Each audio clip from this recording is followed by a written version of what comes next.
Welcome to New Possibilities. I speak truth to power without fear.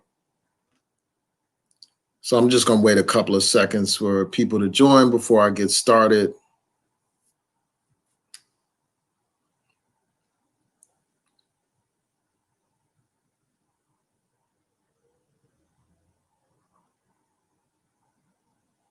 So we'll get started in a couple of minutes. I just want to give people time to tune in before I get started. And I just want to check to see if people can hear me before I go into this.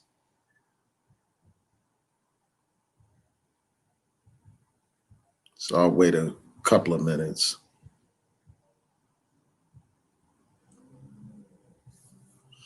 Okay, I see that I have a couple of people on here. So I'm going to play this audio from Yvette Carnell's interview on CNN, and I want you to let me know if you can hear it.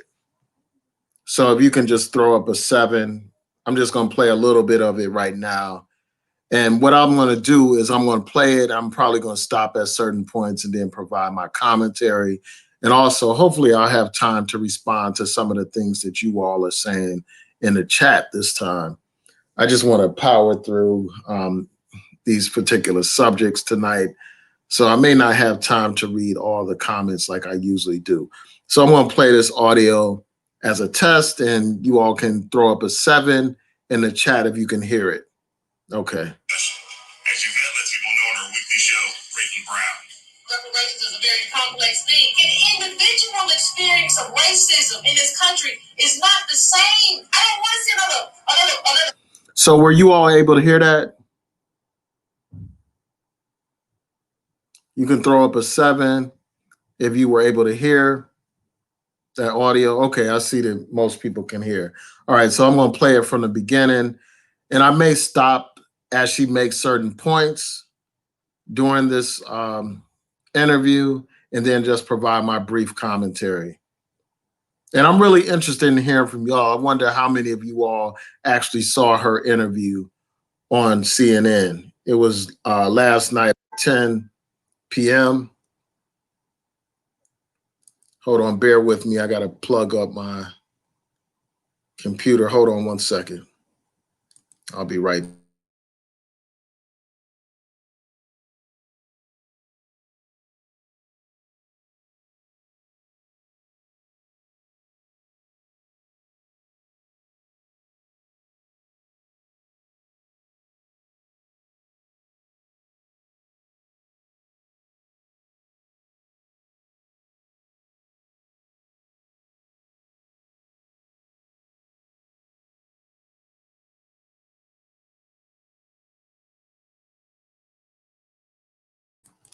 Okay, sorry about that. So I'm going to play this audio, and then I'm going to respond to points that are made during this interview. Kumbaya discussion. As Yvette lets people know on her weekly show, Breaking Ground. Reparations is a very complex thing. An individual experience of racism in this country is not the same. I don't want to see another black face in the White House, especially if you're not advocating for me. Democrats are opening the borders. They're killing us anyway. And you want my vote? Oh, honey, no. I've been this camera for an interview since, well, there's been a lot. When we first started putting the show together, your name came up. It's like, oh, I'd like to get her in this because I think it's important. When we talk about reparations, not all black people think the same on reparations. One of the things I always say is that we're not on the same page in terms of what we think about reparations. I think you have to, first of all, decide who's in and who's out. Okay. You have to decide who is included when you do reparations. That is the people who bear the cost. Those are descendants of American chattel slaves, slavery in this country. So there has to be some economic redistribution to American descendants of slavery. And that's one thing that's kind of got me in trouble. People are like, oh, well, you're excluding other black people. No, you have to decide. If you're somebody whose family immigrated from the Caribbean in 1900, you've been here for 119 years, 120 years. On some level, you've experienced America's, policies against American descendants of slaves, even if your family did not participate in it. Because I always feel like, your race is often determined by what the police think you are when they pull you over. I think it's because it's not just about experiencing racism. It's about who built the country and who has been kind of bottom casted. There wouldn't be an America without the slaves, and we are the descendants of those slaves. But that's why we have a black agenda. Our black agenda includes everyone. It's just reparations. that is just American descendants of slavery. ADOS's approach to reparations has drawn a lot of criticism. They've been called out for online harassment by many people, including MSNBC's Joy Reid and the rapper and activist Talib Kweli. And members of their group have been accused of doxing, publicly disclosing personal information of people they disagree with. Right. So I want to just address that issue real quick about, the reputation of ADOS and, this whole thing about harassment and stuff like that. That's a fact, that many people in the ADOS movement have harassed people online, have doxed people. And you've also had people from this movement confront Black spokespeople or Black, politicians and all that kind of stuff, and even Black activists.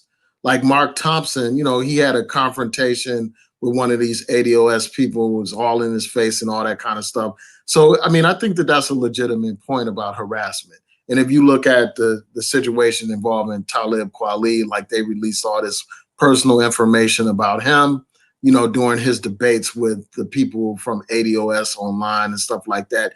And I've seen, some harassment here on YouTube when I've done videos that are critical of the ADOS movement.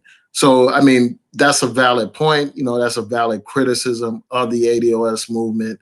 And so what I'm going to do is continue playing the audio from this.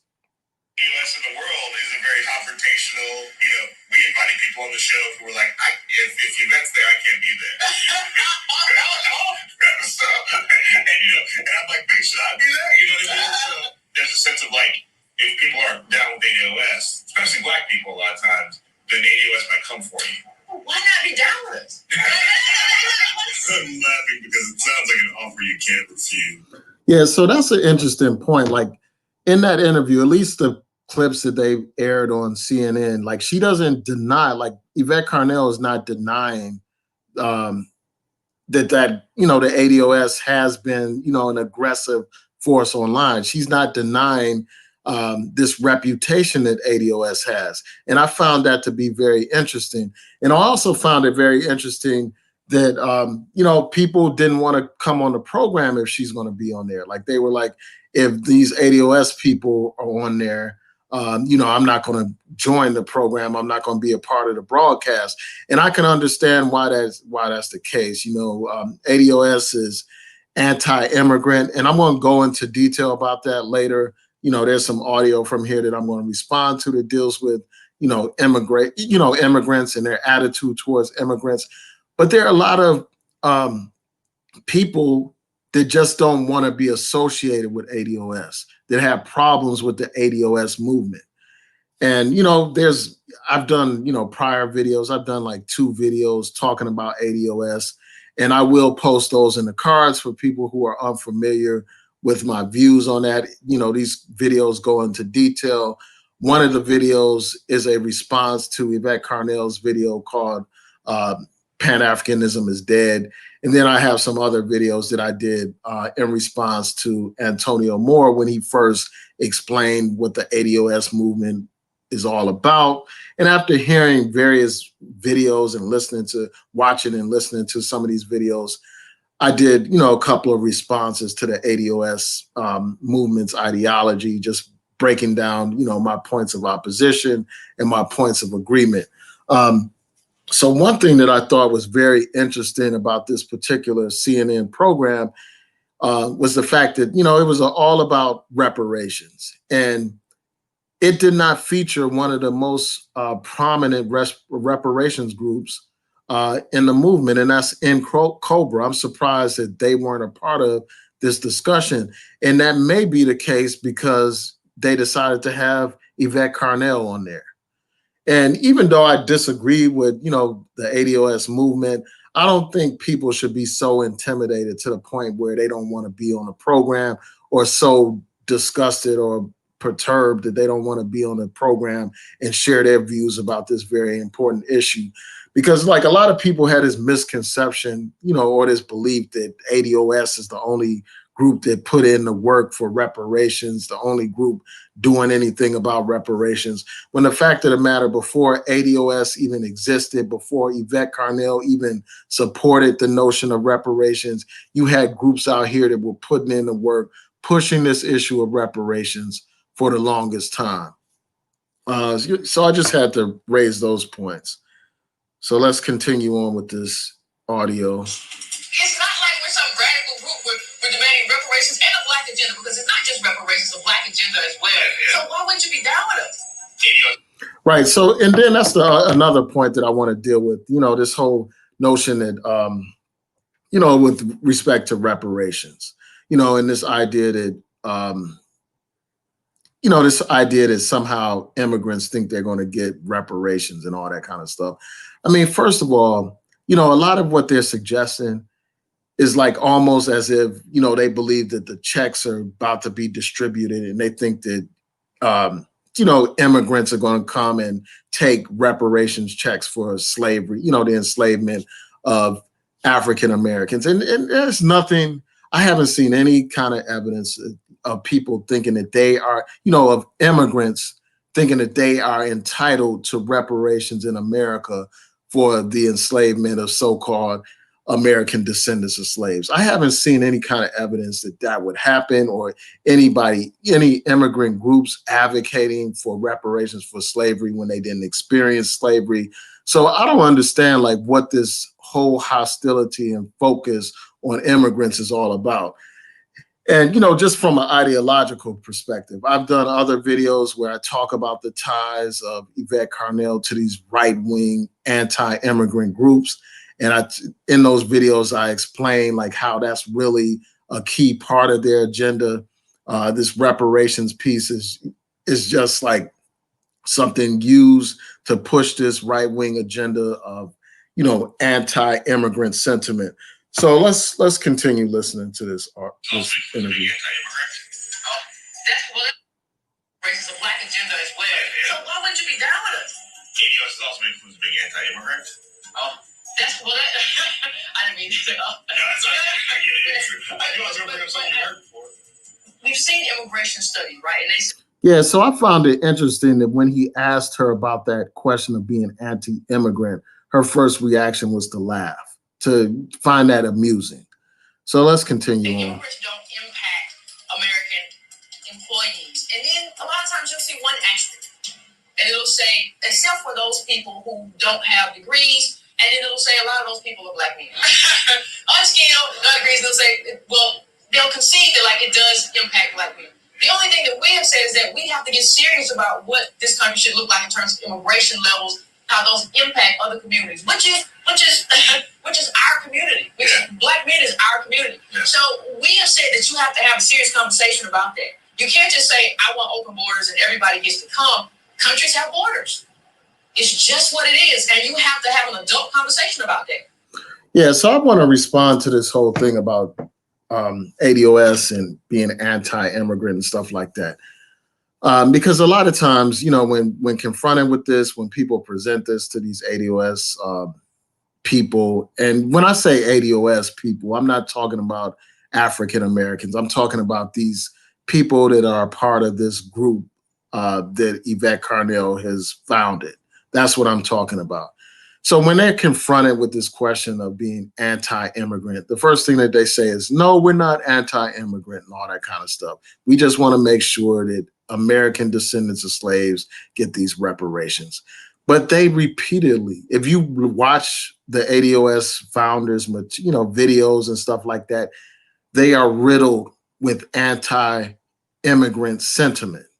Nobody can sit here and say that Yvette Carnell and Antonio Moore respect immigrants, or they have respect for them, or they don't have any kind of hostility towards them.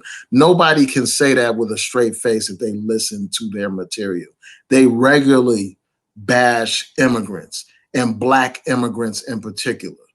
And she raised this question about open borders and all that kind of stuff. Many of these immigrants that they're complaining about are not illegal immigrants. These are legal immigrants that have every right to be in this country under the current laws that we have. And yet and still, Yvette Carnell attacks them. She scapegoats immigrants, blames them for the plight of African Americans in this country. She attacks immigrants more than she attacks the system of white supremacy. She promotes division among Black people, having African Americans saying disparaging things about Black immigrants. And, it just undermines any kind of effort towards Black unity. It undermines Black political power when you are dividing Black people up into these different categories and you have Black people fighting each other instead of fighting the system that is responsible for our condition. And, for those people that want to say, well, Yvette Carnell she's not anti-immigrant. I'm just going to read a couple of quotes from her video entitled Pan-Africanism is Dead, which provide clear and obvious examples of anti-immigrant sentiment that this movement has. So, people that haven't seen that video, I encourage you to check it out. I mean, her live streams are super long. And I wish I had the time marks for that particular video. But I'm just going to read some of the quotes from that video. And this is just one video. I mean, she's done so many videos where she's making these disparaging remarks constantly about Black immigrants. She describes them in this video as taking advantage of us. Though that's a quote. That's how she describes Black immigrants. She says they're complicit in white domination. She says that Africans are more docile. She says they come to America to sharpen their knives. She talks about immigrants taking our slots and talks about them as masking our failure, Black Americans' failure. And she went on to describe Black immigrants as pawns of white supremacy. That's how she's described them. And because of this whole movement, this ADOS movement, there are a lot of people who have this anti-immigrant sentiment. They have piled on and joined this movement that's really about anti-immigrant attitudes and, everything like that. And it's just a shame that people are connecting reparations to anti-immigrant bigotry when the two have absolutely nothing to do with each other. But because of this ADOS movement, they have scapegoated immigrants, blamed immigrants for all the problems that the African American is facing in this country, blame them for the status of the African American. I mean, without even taking into any consideration, the larger system, that has perpetuated a lot of the problems that exist in our community, without taking any account of personal responsibility and all that kind of stuff and personal initiative. They just want to place the blame for the condition of Black people at the feet of Black immigrants. And I find that to be despicable. I find it to be absolutely despicable, especially given the fact that many of these same Black immigrants that they condemn are the same Black immigrants that were there and that are there in our struggle today and in our struggles of yesteryear. People like a Marcus Garvey, people like a Kwame Ture. Marcus Garvey was from Jamaica. Kwame Ture, his people were from Trinidad. And you got all these other examples, and we were inspired by other examples, from the diaspora, inspired by people like a Frantz Fanon or Kwame Nkrumah and all these other great leaders in our community. But they are promoting division among Black people. In my video on Pan-Africanism, my response to Yvette Carnell's video, I point out many examples of how our African brothers and sisters on the continent and throughout the diaspora have been a part of our struggle and support our struggle. But yet and still you have this woman promoting this division among Black people. If you want to get reparations passed, you're going to have to go through the legislative process. And in order to get bills passed and stuff like that, you have to have allies. But yet this movement is burning all kinds of bridges with potential allies. You know, attacking Black immigrants that could be on board to support our call for reparations, attacking other immigrant groups that could be on board uh, for our demand for reparations. So, and then, you know, one other thing is like, you know, with this anti-immigrant sentiment is not just directed towards people who have directly immigrated, you know, who have recently immigrated to this country, or who, you know, who are immigrants themselves. It is directed towards the children of immigrants. So if somebody is a child of a Black immigrant, they attack them and question their Blackness and question their capability of representing the interests of the Black community. Um, you know, like any politician is running because of their heritage. If they're not, you know, a so-called American descendant of slaves, they're automatically questioned. They're automatically viewed as non-Black, or, you know, not Black enough, or not down enough, or not able to represent our interests and all that kind of stuff. You know, they went after Obama. You know, they're going after Kamala Harris, and they go after even personalities, people that are newscasters, saying that, oh, you can't speak on Black issues because you're not an American descendant of slaves. So if they come from the Caribbean, or their parents come from the Caribbean, or from Africa, or parts of Europe, all of a sudden they're disqualified from speaking on any Black issues at all. And, you know, that's just bigotry. All of that stuff that I'm talking about with the, you know, their attitude towards immigrants is nothing but bigotry towards immigrants. It's nothing but hatred towards immigrants. And that's why she's being called out for it. That's why it's a question being raised by the host of this particular program on CNN. You know, it's just something else. And it's like, it's not a coincidence either. Again, you know, there are ties between her and these right-wing groups. She sat on the board of one of those groups, I think is Progressives for Immigration Reform or whatever, a racist group tied to a white supremacist.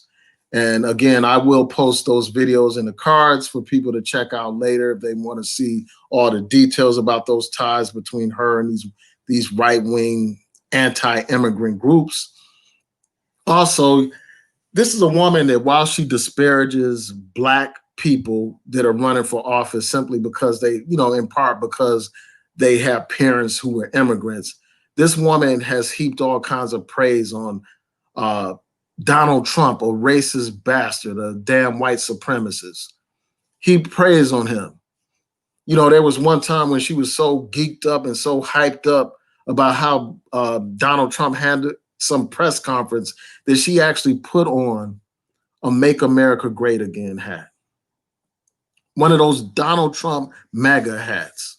She put that on. And she, you know, once she was criticized for this, once people aired her out for this, she took that video down so people can't even see it. But in those videos that I referenced, I used those images of her with that hat on as the thumbnail for those videos. And you have to check those out. They are comprehensive, and they go into detail about her ties to these right-wing groups, and they go into detail about this whole anti-immigrant sentiment. This anti-immigrant thing is nothing but Trumpism masked as some kind of reparations movement. So let's continue on with her comments from this interview. What is AOS's plan or outlook for reparation? Like, how does it look? What is the strategy? Well, first we have to rewrite HR 40. We have to hook it with money. We have to have a dollar amount attached to that. Yeah, so she wants to talking about HR 40 and rewriting and all that kind of stuff. I mean, first of all, here you have a situation where you already have a bill in place that's making some progress in Congress and all that kind of stuff. Why not just get behind that and support that? You know, when it has a possible chance of passage, even though like in the past, it has failed over and over again. But why not push something like that to begin with? That's how you start things. You have to start things gradually if you want to actually make something happen. All you have to do is look at how the civil rights movement advocated in courts of law and stuff like that, and see how they eventually got to Brown versus the Board of Education to understand that you have to have a gradual and practical approach to reparations. Let's get HR 40 passed. Here you have something already before Congress. If these people were serious, instead of hating on, these politicians that are actually doing something, they will be trying to work with them and lobby with them so that this HR 40 could actually become a law instead of criticizing it, instead of attacking it and stuff like that, instead of coming up with every excuse not to support something that's already in place. And if they were serious about reparations, they would be working with other groups that have that long history of doing the work instead of criticizing them and attacking them. Attacking groups like NCOBRA, attacking other groups and stuff like that, when really Black people need to be working together. Black reparations groups need to work together if they're serious about reparations. And we definitely need to be working with our brothers and sisters throughout the diaspora. I mean, it's those brothers and sisters from the diaspora that push for reparations for African Americans in the UN. So why not work with them instead of criticizing them and blaming them for all the problems in the Black community? So let's continue on with this. Starting in 1989, Congressman John Conyers Jr. would repeatedly introduce H.R. 40, legislation seeking to establish a commission to study reparations. After he left Congress, Representative Sheila Jackson Lee took over the task of saying, "Can we talk about reparations?" So far, the answer from America has been, no. Yvette's not buying it. All right, so I'm going to continue playing that, but I'm going to respond to some of these comments in here. I see some comments in the chat that I want to respond to. So somebody said Yvette Carnell wasn't a member of a white supremacist. Oh, yeah, no, they actually said, wasn't Yvette Carnell a board member of a white supremacist hate group? Yes, she was. She was a board member of this group. And she was, this group is tied to white supremacists. And what I'm going to do is try to pull up my video, and it has the sources cited in it. So I'm going to try to pull up one of those sources now about this.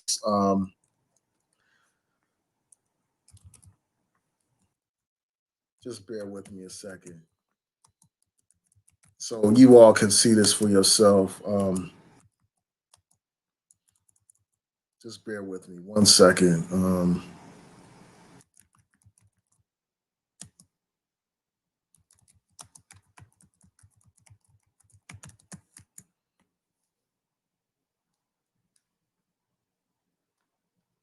Just give me a second. I'm going to pull it up.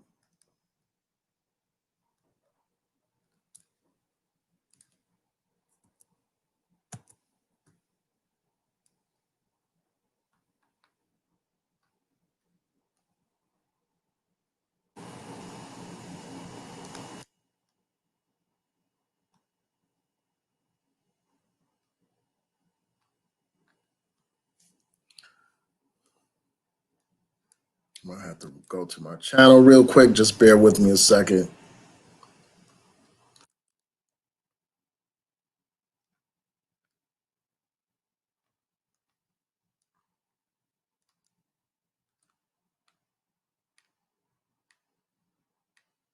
Yeah, because in this video, like, it cites the sources and everything, proving her affiliation with this right-wing organization that's connected to a white supremacist group. And there's a great article that Talib Kweli wrote called ADOS is Trash. So I encourage you all to check that out as well. It talks about those ties as well. You can Google and find that article.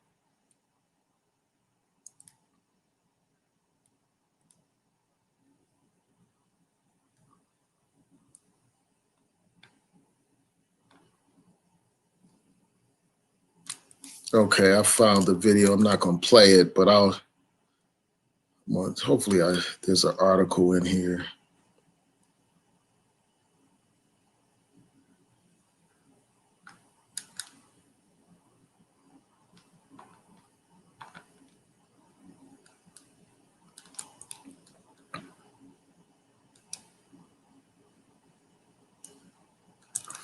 Okay, so I'm going to share my screen real quick. And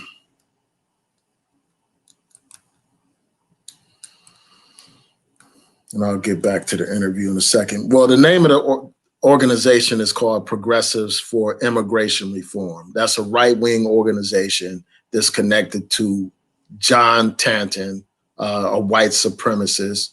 And here's some information about this org. Well, let's see. Let's go to this first. Here's an article from the New York Times, which says has some information about this group.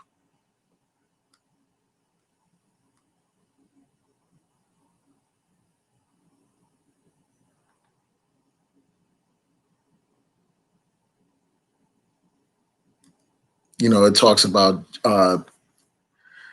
John Tanton and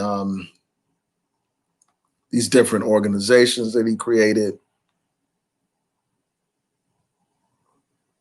Let's see. These different anti-immigrant organizations. One of them is Federation for American Immigration Reform.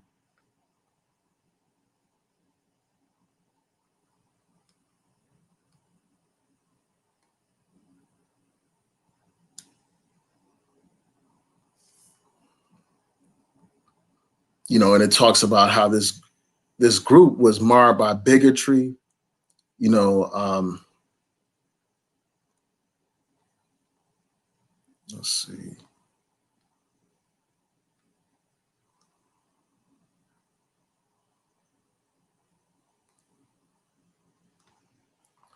Yeah, so I'll post a link to this in the description box so that you can all check it out. So it lays out the history of John Tanton. And then there's some more articles here. This one is about the group that Yvette Carnell was a part of, Progressive for Immigration Reform. And it says that this is an anti-immigrant group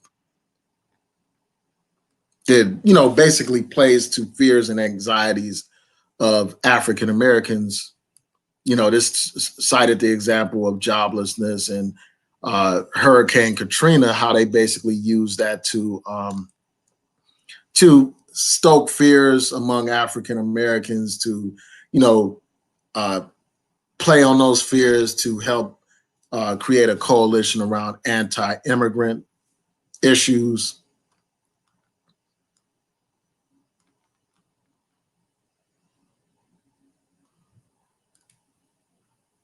It talked about how it was designed to drive a wedge between the African American community and immigrants.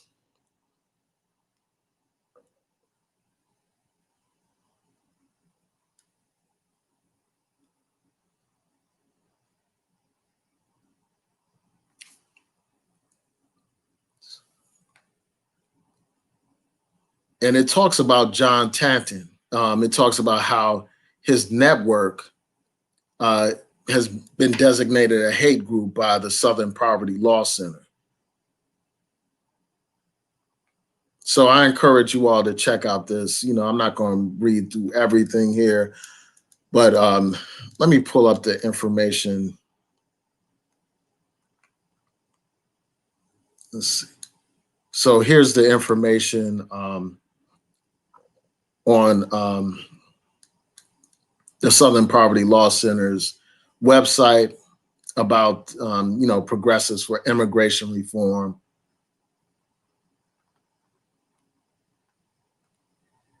It talks about how the founder, John Tanton, is a racist founder of the anti-immigration movement.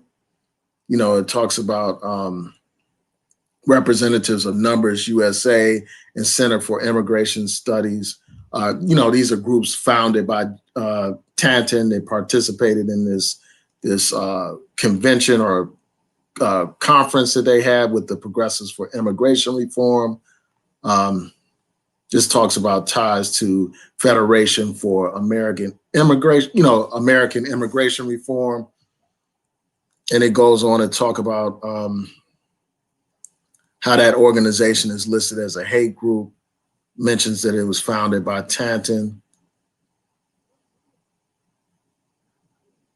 And it goes on.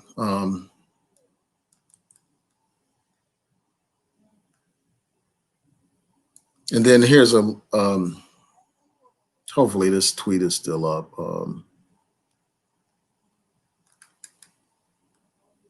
Let's see.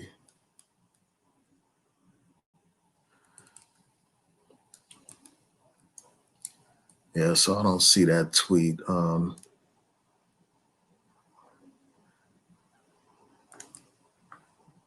trying to pull up this tweet.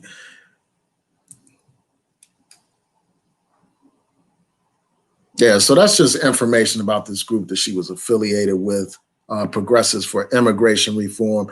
And this is something that she's acknowledged time and time again. She's acknowledged her connection to Progressives for Immigration Reform.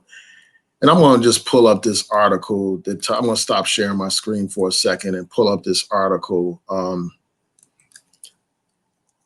ADOS is Trash so that you can see this information as well. They mention it in there as well, about these connections between her and this group. Just bear with me a second.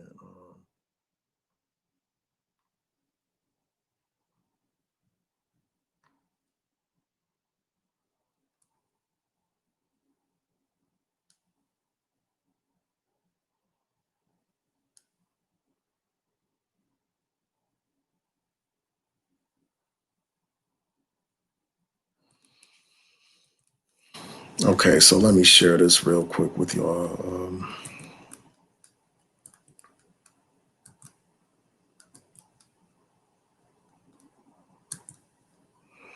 Yeah, so this is from that article, ADOS is Trash. It talks about how Yvette Carnell admitted that she's a board member of this organization, Progressives for Immigration Reform.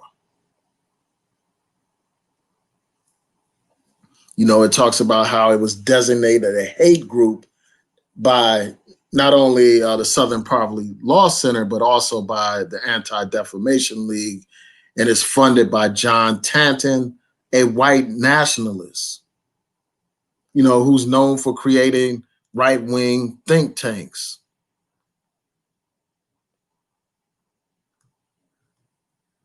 And it shows this tweet. Let's see. It has this tweet right here from Yvette Carnell where she's acknowledging that she was one of the members of the board of this group.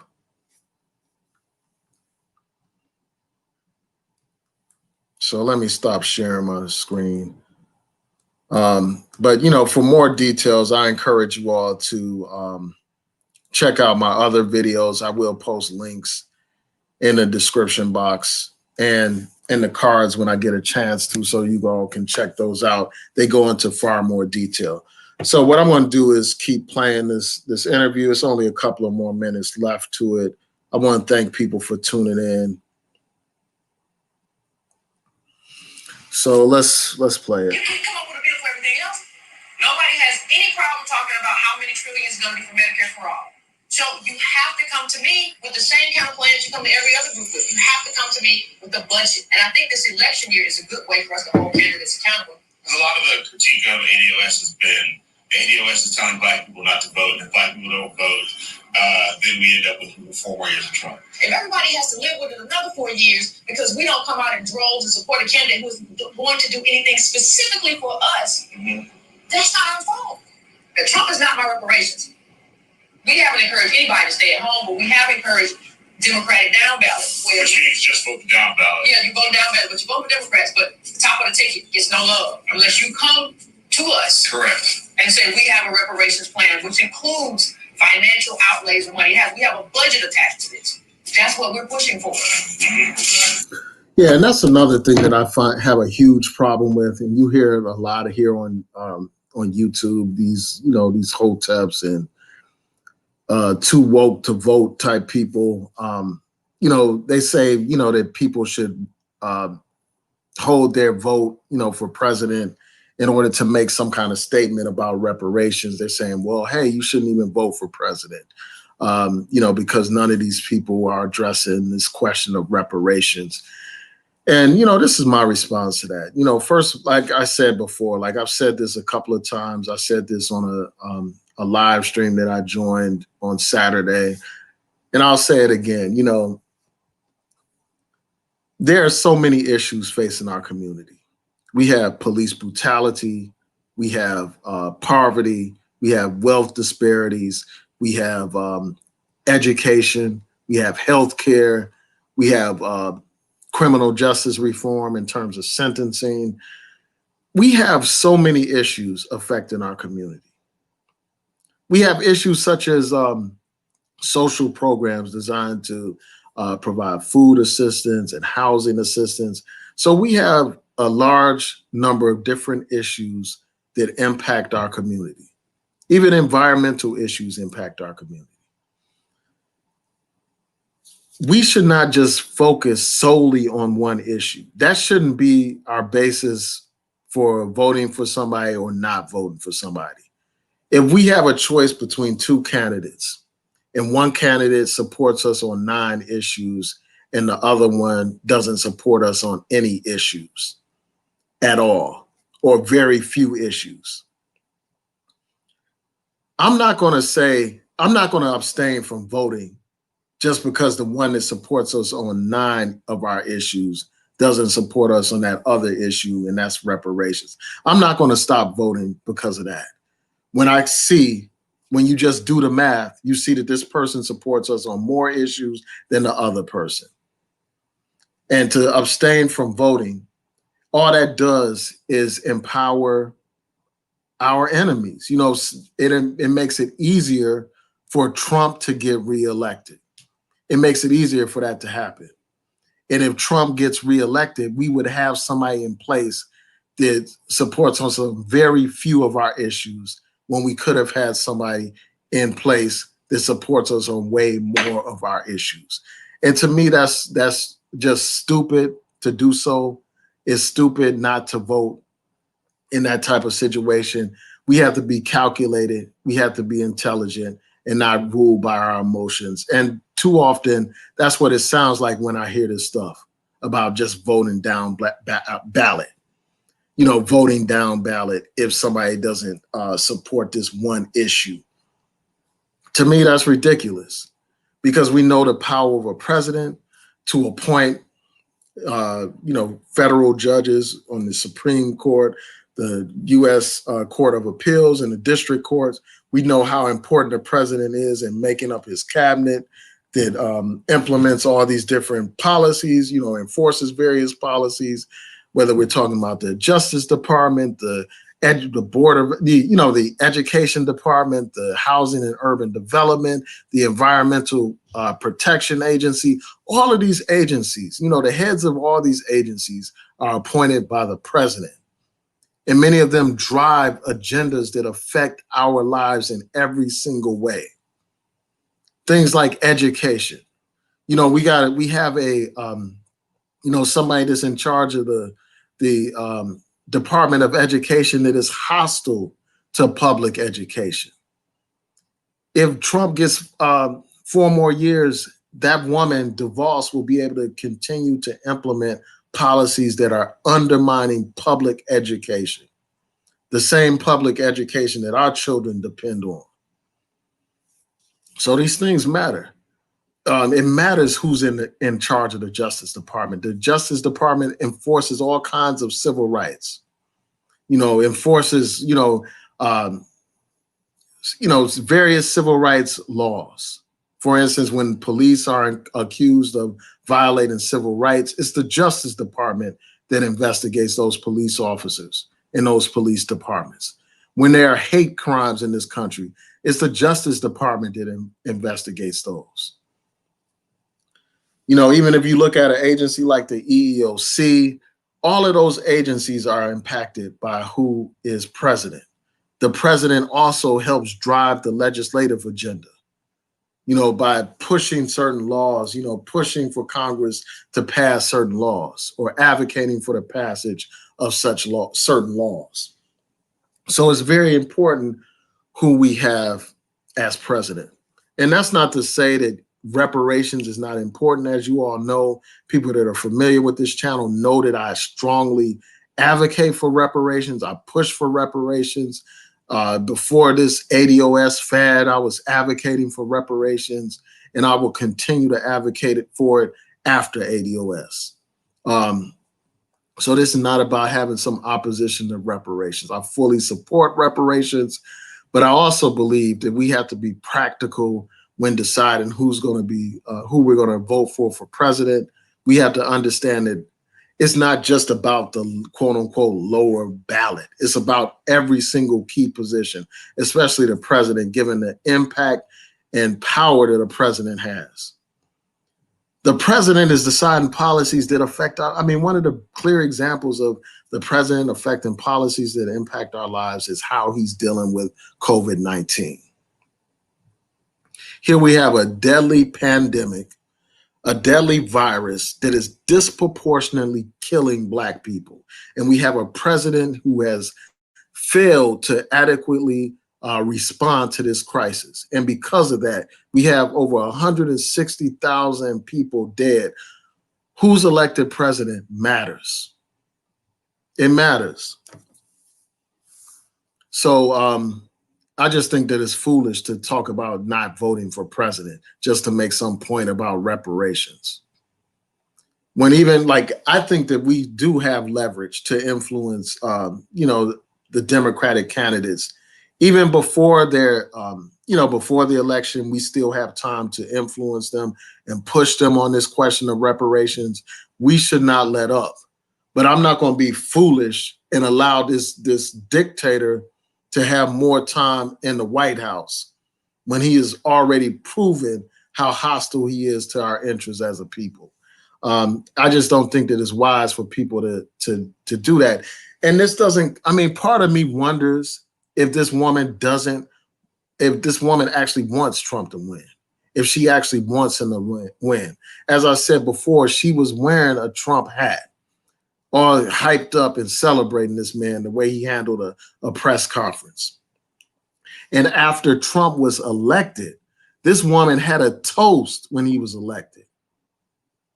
She was popping bottles when this man was elected. So part of me wonders, does this woman want to help reelect Trump by encouraging the ignorant ones among us not to vote? Part of me wonders that. So let's see.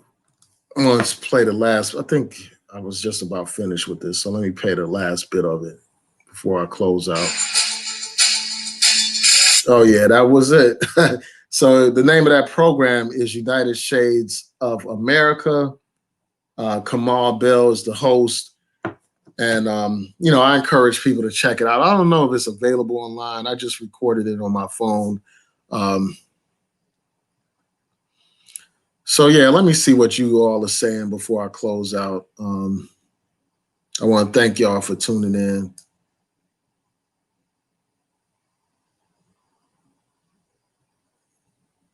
Shout out to Killer. Thanks for checking in. Covina Man said, ADOS took a really good idea and ruined it with extremism. Exactly. There's no reason why they couldn't have still had the same momentum, the same strong push for reparations, and even the same name if they want to, have the same name and push this very important agenda without the bigotry, without the extremism, without the hatred and animosity. It could have been something.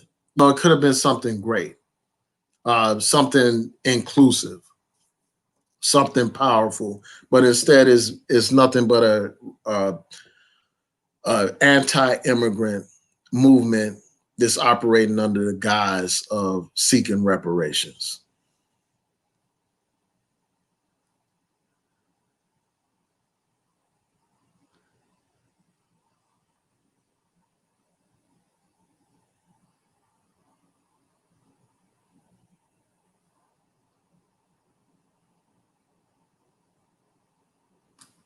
Yeah, so I think this is a good. So Elaine said ADOS is afraid to fight white supremacy. They want a more comfortable place in white supremacy. They want to go against someone they can beat, which is only immigrants. And yeah, I mean, unfortunately, that's true. I mean, unfortunately, it's easy to bash immigrants and stuff like that. It's harder to confront the system than it is to confront immigrants. And it's like, I just think it's a damn shame that you got black people waving, literally waving the American flag on social media and attacking their brothers and sisters throughout the diaspora. Um, Attacking them, for being from Jamaica or from certain parts of Africa and all that kind of stuff. I just think that that's silly. And it's just a shame that this is what the reparations movement has become because you had these loud voices that are dominating it right now. Um, yeah, so that's just how I feel about it. And then the other thing is this, I think that for someone to expect a candidate for president or vice president to be aggressively pushing reparations, um, I don't think that that's a realistic expectation. Um, because when you're running for president, you're trying to appeal to as many people as possible. And if you were pushing for reparations, all that would do is create fodder for the Trump campaign to go after. It would create something that the Trump administration would be able to use to uh, inflame white fear, inflame white bigotry, and inflame, hatred toward black people, and to turn out his racist white base. That's all it would do. That's all that reparation, for Biden, if Biden or, Kamala Harris, if they were to aggressively push that, that's exactly what would happen. And we can see like samples of how that would work, given the fact that how the Trump administration is responding to this whole defund the police movement. We see how the Trump administration is manipulating that movement, you know, taking pictures of these different protests and has all these ads out here, these political ads designed to stoke all kinds of fear um, among people. So people will be fearful of, this of black people in particular and of the movement for black lives, and so that they will run to him for safety and security. So they will see him as the big law and order man. So he's exploiting that movement. So if he's exploiting a movement where people are legitimately outraged because of police brutality, then he would be able to easily also exploit, calls for reparations and stuff like that. I could see ads running in the South in these racist areas, and stuff to inspire more people to vote for him. Um, so I understand why, these presidential candidates won't openly push this issue. That's an issue that once they get in, like I think that we will be able to push that issue once they get in as well. And we should continue to push that issue now as well. But to write off a candidate because of that one issue, even though it's a very important issue, when that candidate may support us on all these other issues and you had this other opponent that doesn't support us on hardly any issues, it makes no sense. So let's see what else you guys are saying.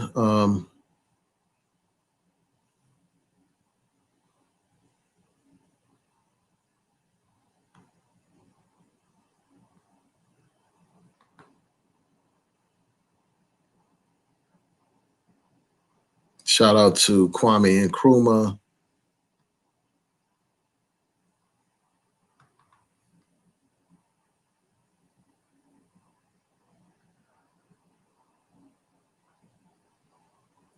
Yeah, so Kwame Nkrumah said, I've always said she's ahistorical about black immigrants.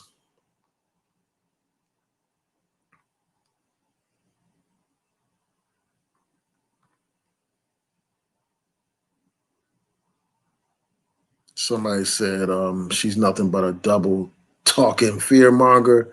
Yeah, I mean, she definitely stokes fear, but it's like fear of immigrants. She's talking about them taking our slots, as somebody else pointed out here. There are no slots for African Americans to be taken. Like I mean, first of all, like quotas are, unconstitutional in this country. No school has quotas where they have a set aside seat number of seats for black people, and these immigrants are taking those seats. And it's like we have to stop blaming everybody for our problems and start to strive for excellence even harder. Instead of complaining about immigrants taking your slots at some university when you don't have any slots, we need to just be pushing our children for excellence, just like all these other groups do. Push our children to study harder and to value education and to value excellence and achievement. We need to push that harder. And there are plenty of black families that do that. But we got to quit playing the victim and quit blaming our African brothers and sisters for our problems. Exactly. I mean, this is the point that Kwame, Nkrumah Ture raised. Excuse me, I'm messing up his name. Nkrumah Ture raised. What slots? There are no slots. Exactly. There are no slots set aside for African Americans. There are no slots that immigrants are quote unquote taking from African Americans. But that's the rhetoric that she uses. These people even get upset about movies and stuff like that. If they see, a black person is not an American playing an American character, they're all outraged and stuff. I mean, black people are black people.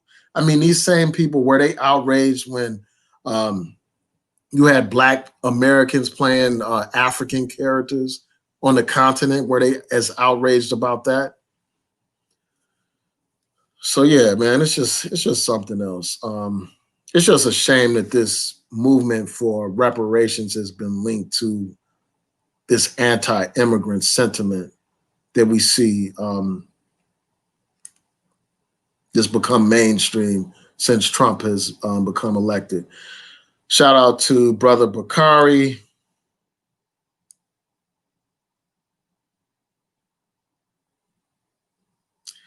Yeah, so somebody said put the interview in the chat. As I was saying before, like I recorded this on my phone. I recorded the interview on my phone, and I don't know if the actual interview is available on CNN.com, but I will check to see if it is. If it is, I will post it in the description box to this video. And if you have, if you have Dish or some other service, I'm sure that you can pull up the old episode, the most recent episode of United Shades of America on CNN, and you can actually watch the entire episode for yourself. And I just want to say, like, the whole episode was a great dialogue. It was a great show. It was interesting to hear all these different perspectives on reparations. So I highly recommend that you all check it out if you're able to watch the back episodes. And then also CNN will replay things regularly. So I encourage you all to check that out. It's a real interesting discussion with everyday people about the question of reparations.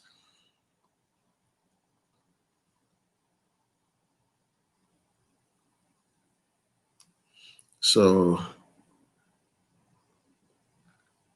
yeah, and I encourage people to read that article, ADOS is Trash by Talib Kweli.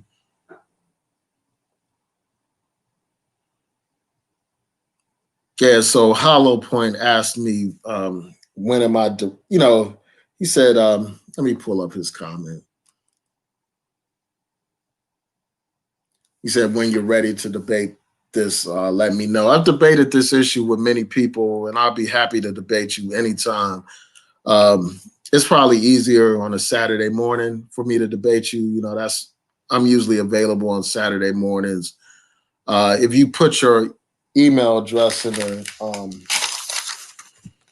in the chat, I can reach out. I mean, you may not still be here, but if you are, you can put your email address in the chat and I will send you an email, or you can email me at newpasblog@yahoo.com and we can set it up. You know, I'll be happy to debate anybody.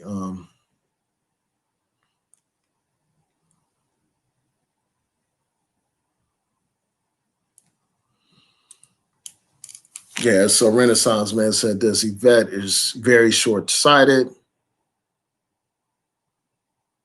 He said, I get wanting reparations, but risking all the gains of our ancestors by re-electing Donald Trump is treasonous, shameful and unforgivable. Exactly. I mean, if Donald Trump gets 4 more years, I mean, who knows what's going to happen?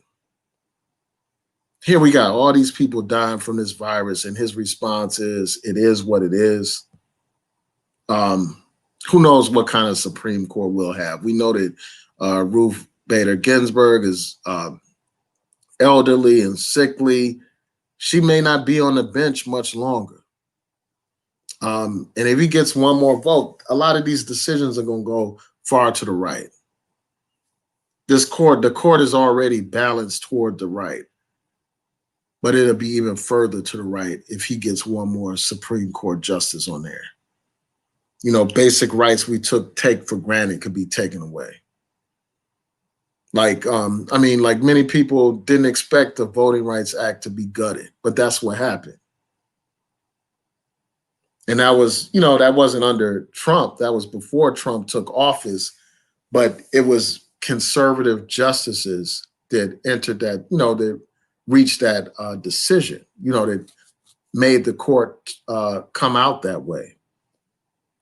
And if we have some more conservatives on that bench, then it could be worse. Things could get even worse. Other areas of our civil rights could be affected.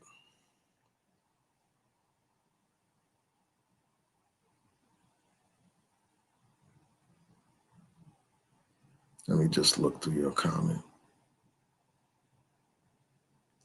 Yeah, so I'll debate you I prefer Saturdays, but if you reach out to me, Hollow Point, New Possibilities blog at yahoo.com, we could set up a debate. I've debated several people on this topic, and I'll be happy to debate you as well.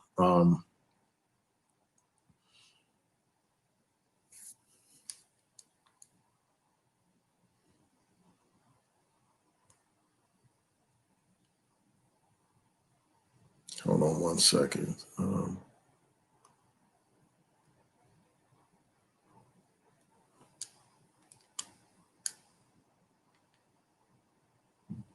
Hold on 1 second, everybody.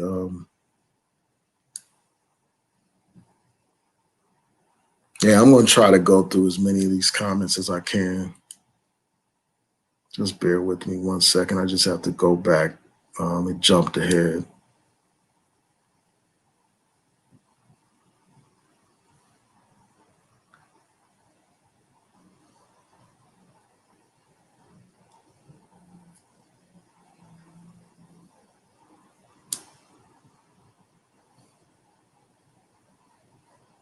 Hold on, everybody. Okay, I'm at the point.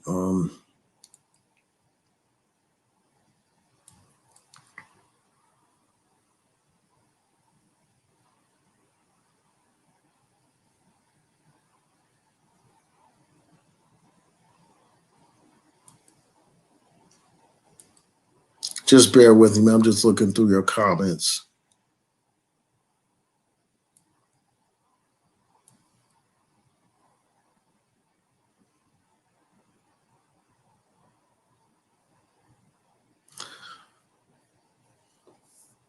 Yeah, so Midnight Eve said, Hoteps get on my effing nerves. They do nothing but lecture people about everything we've already been hearing for decades and never have any solutions. Exactly.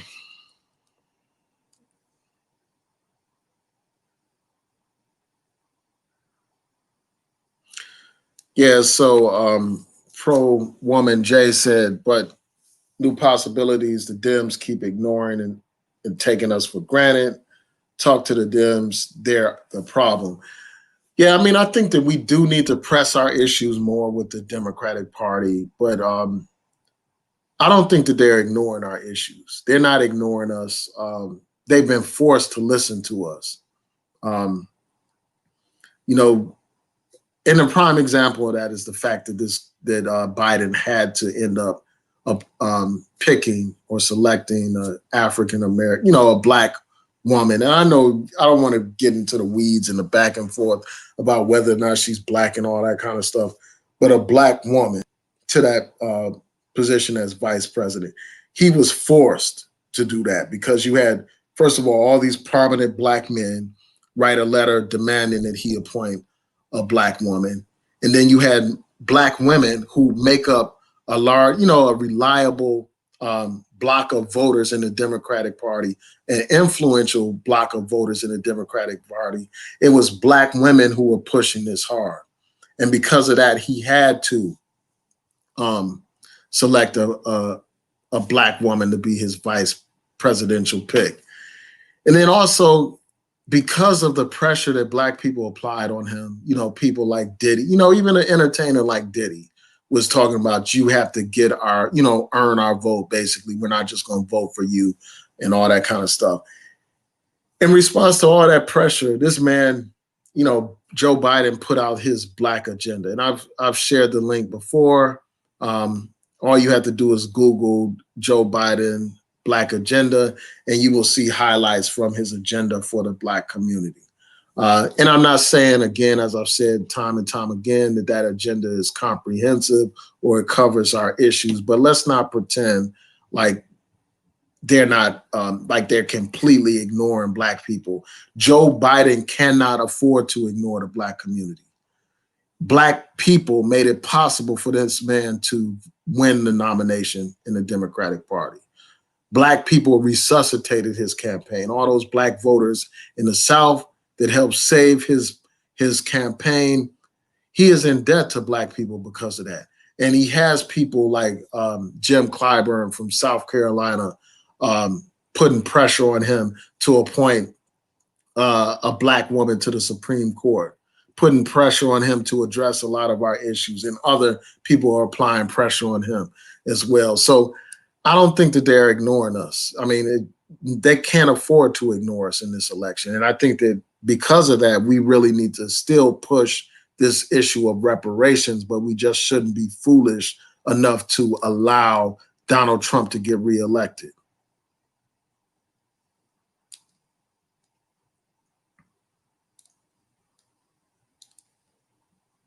So let's see what else you all are saying. So somebody said no tangibles, no black vote. Yeah, I hear that. I mean, but it's like, what if you're talking about tangibles as just a check for reparations? Then I think that's not a good idea, for the reasons I previously said. But if you're talking about tangibles in terms of just addressing our agenda, that's important. And I think that many of the items on Joe Biden's agenda do address issues that are important to us, especially when you compare them to what Trump is offering the black community.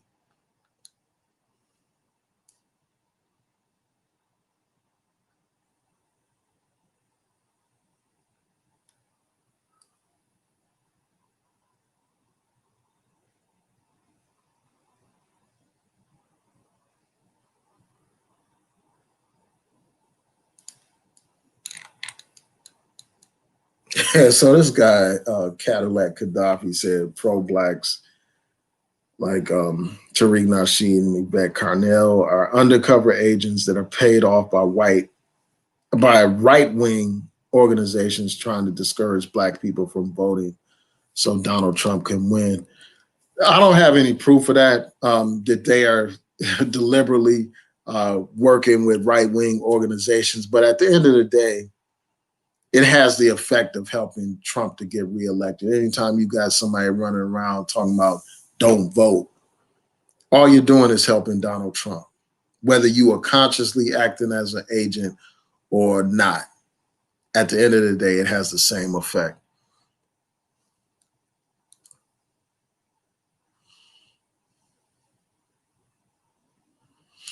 Yeah, so I want to thank you all for tuning in. I may do one more live stream before I call it a night, but I appreciate you all leaving your comments. So please rate, comment, subscribe, like the video, share the video, hit that notification bell so that you'll know when I post new content on here. And I'm really interested in hearing from you. What do you all think about the ADOS movement? What do you think about Yvette Carnell's interview if you saw it on CNN? And what do you think about some of the things that I had to say? I welcome all views, whether people are critical of my positions or not. I just demand respect. So you can disagree, but be respectful when you disagree. So peace and blessings, everyone. Have a good night.